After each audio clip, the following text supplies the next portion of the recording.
बोलिए। हाँ हाँ जी, नमस्कार जी। ये आपका ये नंबर मैंने यूट्यूब से लिया है। हाँ, हम बोलिए। हाँ, वो जो त्रिकालदर्शी करके था, वो उसमें पढ़ा था, तो इसलिए आपको कॉल किया। मैंने कहा कुछ जानना था मेरे को। अच्छा, आप कहाँ से हो? मैं नांगलोई से, दिल्ली नांगलोई। बोलिए। मतलब मेरे को अध्यात्म के क्षेत्र में मतलब काफी साल हो गए भटकते हुए, काफी लोगों से मिला, पर कुछ सही कुछ एक सफलता ना मिली नहीं अब तक। मतलब समझ में नहीं आया कि हम्म। किस रास्ते पे चलना चाहिए, कौन सा तुम्हारे लिए ठीक है। तो अब मुझे बताया, पहले आप प्राप्त क्या करना चाहते हैं ये तो बताइए ना। पहले तो मैं इसमें था कि मेरे को थर्ड आई लेके जागृत करना है। मतलब हम्म। जब शुरुआत हुआ था, कुंडलिनी जागरण करना है, ये ऐसे कुछ हम्म। सवाल थे मेरे। तो बाद में धीरे धीरे ये हुआ कि भाई कुछ नहीं हो तो कम से कम एक मोक्ष प्राप्त हो जाए, बस मुक्ति मिले, जीवन से छुटकारा मिले, बहुत हो गया। अब बर्दाश्त नहीं होता। ओके। जी। अच्छा, आप मोक्ष के मार्ग में ही जाना चाहते जी। हैं तो बस आप दो ऑप्शन है आपके पास। जी। मोक्ष वैसे बहुत प्रकार होते हैं, जैसे कि एक होता है जैसे भगवान है, ठीक है। हाँ हाँ। भगवान के भी लोक हैं, ठीक है। हाँ हाँ। तो आप उनके लोक में जाके भी कई सालों, तो करोड़ों साल, यानी पृथ्वी के दिनों अनुसार तो हाँ करोड़ों साल तक वहां रह सकते हैं। बाद में आपका जो वहाँ का, यानी समझो कि अपने गुरु, अपने दुर्गा माता का जप किया तो दुर्गा लोक में जाएंगे, कृष्ण का जप किया तो कृष्ण के लोक में जाएंगे, विष्णु जी। का जप किया तो विष्णु के, और शिव का जप किया तो शिव का। तो आपको जी। कौन से देवताओं का सानिध्य प्राप्त करना है, वैसे सानिध्य, जैसे कि मोक्ष के प्रकार होते हैं। सायुज्य होता है, आनंद ब्रह्म सायुज्य होता है, ठीक है। हाँ हाँ। तो उसी क्रम में एक होता है जैसे कि सानिध्य प्राप्ति का, भगवान का। तो उनका जी। आप आजीवन पुरस्चरण करते हो तो आपको भौतिक जीवन में जो समस्या आ रही है वो तो नहीं आएंगी, साथ ही हाँ हाँ। मनोकामना प्राप्त होगी वो, और अंतिम में उनके लोक में जाने का मौका मिलेगा। और आपने कितना जी। जप किया है वहाँ तो वहाँ रहेंगे, वो रहने का स्थान मिलेगा आपकी आत्मा को। जी। तो ये होता है साधारण सा मोक्ष। और एक होता है मोक्ष जो अपनी आत्मा को जानना होता है, ठीक है। जी। जी। जी। उसे केवल्य मुक्ति कहते हैं, उसमें अष्टांग योग से करते हैं साधना करने हम्म। का। वो योग जी। मार्ग है जिससे कि पूर्णतः मुक्ति मिलती है, जिससे कि जो आप ये ब्रह्मांड है, इस ब्रह्मांड से हर आत्मा को बाहर जाना है या इस ब्रह्मांड में आना है तो भगवान की आदेश लेना पड़ता है, उनकी आज्ञा लेके ही इस ब्रह्मांड से बाहर जा सकते हैं, नहीं तो आप जी। इस ब्रह्मांड से बाहर बिल्कुल नहीं जा सकते, ठीक है। जी। तो आपको इस ब्रह्मांड से बाहर जाना है तो इन देवताओं की पहले पूजा करनी पड़ती है, इनका पुण्य एकत्रित करना पड़ता है, इनकी आज्ञा लेनी पड़ती है, तब आप ईश्वर की ओर आगे बढ़ सकते हो, ठीक है। तो ये जी। तो एक होता है कि योग मार्ग में जाना ये बहुत कठिन मार्ग हो जाता है, क्योंकि बहुत धैर्य की आवश्यकता होती है और बहुत जी। कठिन साधना भी होती है, क्योंकि नियमों का जी। बहुत पालन करना पड़ता है, तभी आप अपनी आत्मा को जान पाते। जी, बिल्कुल। हाँ, तो आप यानी इस पूर्णतः शरीर को नष्ट करना चाहते हो, यानी अपनी, तो दो चीज है, आप अपने सूक्ष्म शरीर की साधना आरंभ कर दो, ठीक है। जी। अपनी जो सूक्ष्म शरीर की ताकत है ना इतनी बढ़ा दो कि आपको अपने आप की, अपनी आत्मा का एहसास हो, और एक बार उसका एहसास होने लगे तो आप एक आनंद तत्व को जान पाओगे। उस आनंद को एक बार लेना शुरू कर लिए तो आप चलते हाँ हाँ। फिरते भी दिव्य आनंद ले सकते हो, ठीक है। तब आप सारे दुखों से मुक्त हो सकते हो, सारे मानसिक दुखों से मुक्त हो जाओ। तो शरीर के इसका दुख तो साधना रहेंगे कैसे पर होता है? इसको आपको हमारे आश्रम से जुड़ना होगा और हर हफ्ते आपको साधनाओं में जानकारी बदलाव करते हैं, पर एक ही ऐसी साधना नहीं है कि वहां तक पहुंचा जा सके। आपको उसी मार्ग अनुसार, जैसे आपने बता दिया कि मुझे ये चाहिए, तो उसके अनुसार आपको मार्ग बता दिया जाएगा। जैसे मैंने ये साधना की है, मैं जैसे आनंद अनुभूति को प्राप्त हुआ हूँ, जैसे कि अष्टांग योग में 8 समाधियां होती है, उसमें पहले विचार अनुभूति समाधि होती है, उसके बाद वितर्क अनुभूति समाधि होती है, तीसरी होती है आनंद अनुभूति समाधि, ठीक है।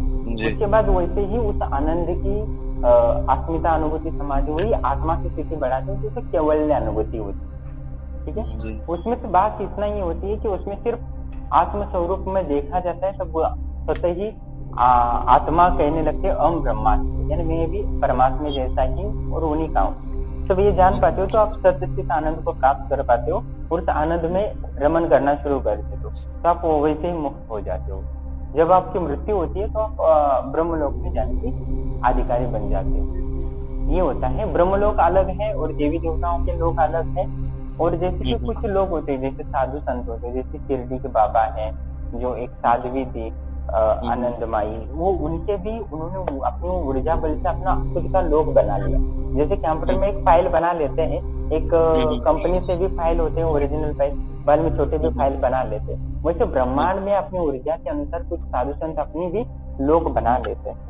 ठीक है, तो आप भी उन लोकों में जाएंगे तो भी आपको वह शांति मिलती है।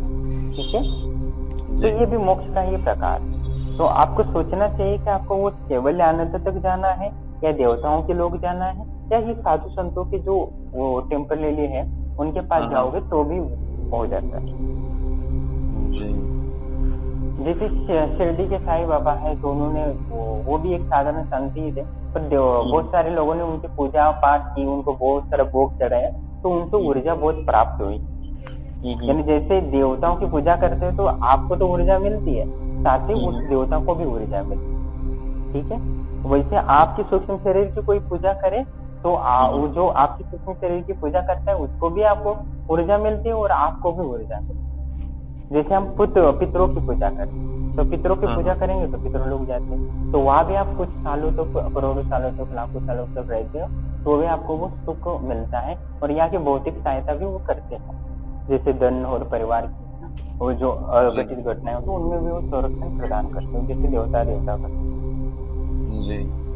तो ये होता है। तो ये संक्षेप में आपको बता दिया। तो आप मुझे बताइए कि आपको वास्तव में क्या चाहिए, आप तो समझ लीजिए और तब मुझे बताएंगे तो मैं आपको सही से गाइडेंस कर नहीं, मेरे को तो परमानेंट वाला ही चाहिए किसी लोग का। इसका ऐसे नहीं है कि बस एक बार जो आत्म साक्षात्कार एक शब्द है जो काफी सुना है पर इसका असली सही मतलब पता नहीं है कि ये होता क्या है। एक बात तो ये भी चीज है, मैं अपने अनुभव से ये सबसे बड़ी चीज है। जैसे मुसलमान लोग अपने पीरों की पूजा करते हैं, उनको पैसा बहुत सब कुछ सुख मिलता है, पर वास्तविक जो आनंद होता है ना वो कहीं नहीं मिलता। जो हमारे वास्तविक जो आध्यात्मिक ज्ञान है, स्पिरिचुअल अध्यात्म, वो आत्मा का ज्ञान कभी नहीं मिलता। बहुत सारे लोग त्रिकालदर्शी बन जाते हैं, सिद्धियां मिल जाती है, एक झटके में पिशाचनी को सिद्ध करके किसी का गला भी दाब सकते हैं, मार सकते हैं एक सेकंड में, पर वो आत्मज्ञान मिलना बहुत मुश्किल है। ठीक, और हमारे आश्रम से जुड़ते हो तो आपको पिशाचनी का भी ज्ञान मिल सकता है और आत्म तत्व का भी ज्ञान मिल सकता है और देवी देवताओं का भी ज्ञान मिल सकता है और श्री यंत्र का भी मिल सकता है और सात्विक ज्ञान भी जी। तो आपको चाहिए हो तो आप योग मार्ग की में साधना बताता हो, वैसा हम सूक्ष्म शरीर को कैसे बलवान करने का मैं वो धीरे धीरे आपको बताऊंगा। इससे पहले आप ऐसा करो कि अपना नाम फोटो वगैरह सब भेज दो, ठीक है, और आप हमारे आश्रम से जुड़ जाओ तो आपको मैं गाइडेंस करता रहूंगा। उसके अनुसार आप साधना आरम्भ करो और हमें खुशी होगी जैसे मैंने आनंद को प्राप्त किया तो आपको भी आनंद प्राप्त करो। कोई मतलब आश्रम से जुड़ने का कोई पैसा वगैरह लेते हैं आप? दो चीज है, जैसे कि हमारे आश्रम से कोई जुड़ता है तो जो पैसे नहीं देते हैं तो उनको भी निःशुल्क ही देते हैं और जो पैसा देता है उनको भी हम वही ज्ञान देते हैं। ठीक है, पर ये परिणाम होता है, इसका परिणाम ये होता है जो पैसा देता है उसका पुण्य उसको आश्रम की तरफ से मिलता है और जो पैसा नहीं देता है तो उसका जो पुण्य होता है वो जो पैसे देने वाला होता है उसके पास चला जाता है। ठीक है, मेरे को एक बात और पूछना, जो त्रिकालदर्शी जो होता है ये हकीकत में ऐसे लोग होते हैं कि या ये सिर्फ एक हिप्नोटाइज वाली बात है कि दिमाग पढ़ के बोलते हैं वो सब ऐसा? त्रिकालदर्शी बिल्कुल होते हैं, बिल्कुल त्रिकालदर्शी वो नहीं होते, उनकी जो शक्तियां होती है वो बताती है। किसी ने भूत सिद्ध किया है तो वो भूत बताता है, कान में बताता है, आगे क्षेत्र में बताता है, आगे सब आंखों में बताता है, सामने बताता है, मन में बताता है। और जो देवी को सिद्ध करता है तो वो देवी बताती है उसको, कान में बताती है। जैसे कर्ण मातंगी की साधनाएं बहुत सारे आपने सुना होगा, वीडियो डाले तो उनको आवाजें आती है तो वो वही बताती है, बहुत सारे लोगों को मिली है वो बुद्ध भविष्य वर्तमान बताए। जैसे यक्षिणी की भी सिद्धि डाली है, वो भी बुद्ध भविष्य वर्तमान बताता है। यक्षिणी जैसे बताती है वो वही सुन के वो सामने वाले को बताती है। जी ठीक है, इसलिए आपके हमारे चैनल के वीडियो देखो तो आपका ज्ञान स्वतः ही बढ़ने लगेगा और सारी जी शंकाएं दूर भी हो जाएंगी कि वास्तव में ऐसा होता है क्या। और शक्तियाँ इतनी मजबूत होती है कि सामने आसपास की चीजें भी चला सकती है। तो आपने वो भी वीडियो डाले हैं हम, शक्तियाँ कैसे सामान मिला दी। चलिए मैं देखता हूँ, मैंने भी ज्यादा देखा नहीं है, मैं देखता हूँ। ठीक है, ठीक आप है जी। और कुछ शंका हो तो पूछ सकते हैं, नहीं तो आप वीडियो देखिए और कुछ हमसे जुड़ना चाहते हो तो वो आप आपका डिटेल सारा भेज दीजिएगा और साथ ही आप निःशुल्क में चाहते हो या शुल्क में चाहते हो ये भी बता दीजिए। ठीक है, मैंने बता जी दिया कि शुल्क में क्या फायदा होता है, निःशुल्क में क्या फायदा होता है। जो पैसा देते हैं वो जो पुण्य होता है ना, जो हमें अपने आश्रम से कोई सेवा ले रहा है तो उनको कुछ ना कुछ दक्षिणा देनी पड़ती है। दक्षिणा दो, यानी शुल्क में दो या तो पुण्य में दो। आपने पिछले जन्म में कुछ पुण्य किया तो वो पुण्य हमारे आश्रम को पास आता है, और जिसने धन दिया है तो उसको वही पुण्य वहां मिलता है। जैसे कि आपने हमारे आश्रम से जो कोई साधना करता है तो उसका कुछ परसेंट हमारे आश्रम को आता है जिसने दक्षिणा नहीं दी है। तो जिसने दक्षिणा दी है वो उसके पास चला जाता है। जी ये होता है। ठीक है, जी जी यही होता है, बाकी कुछ नहीं। ठीक है, धन्यवाद। ठीक तो है। हम